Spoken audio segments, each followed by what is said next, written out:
As the holiday sweeps in with cheers and traditions, it is worth pausing to ask, why do we do what we do?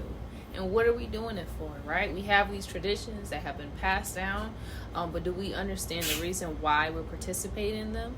So, for example, Thanksgiving or Gratitude Day, as we became aware of the truth about Thanksgiving, can we see the traditions that we currently have, and are we able to be flexible in changing the traditions in a different way, right? So as you guys enjoy your meals, I'm not saying eat healthy, eat a salad, do this, do that, because let's be realistic, we like to eat, okay? But as you look at these meals, I want you to consider the fact, where did these meals come from, right? When we chow down on that soul food, where did this soul food come from? It came from our ancestors, but it was a time when our ancestors were enslaved, yes? And this is not just for the African American who participates in having soul food, right? This is for the culture, the diaspora, right? So African foods traditionally have a lot of oil, a lot of palm oil, right? That clogs up the arteries. That's why we have that cardiovascular disease. We have it in the Caribbean, all these things, all of these different areas of the diaspora.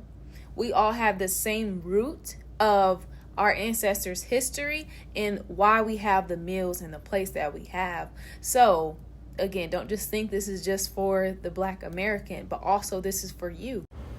As we take into consideration the time and space and environment that these type of meals were created in, we have to understand that they created some amazing food, right? It tastes good.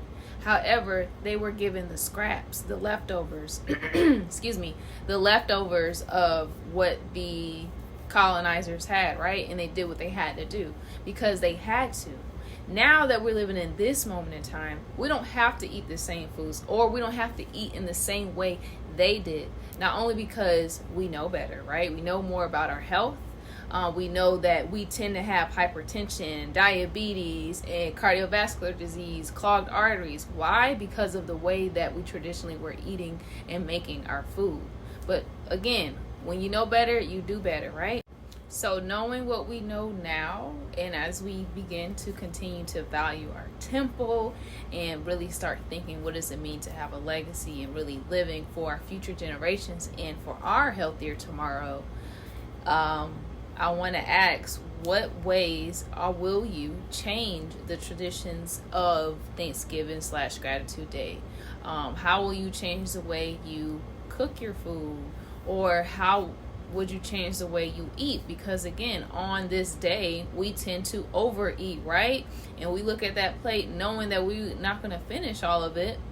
And then maybe you end up throwing it away or you save it. So how will you integrate what you know now into the new traditions for next holiday season? Like, what are the things that are going to be changing so we can continue to push our health forward, push our legacy forward, push our culture in a positive direction?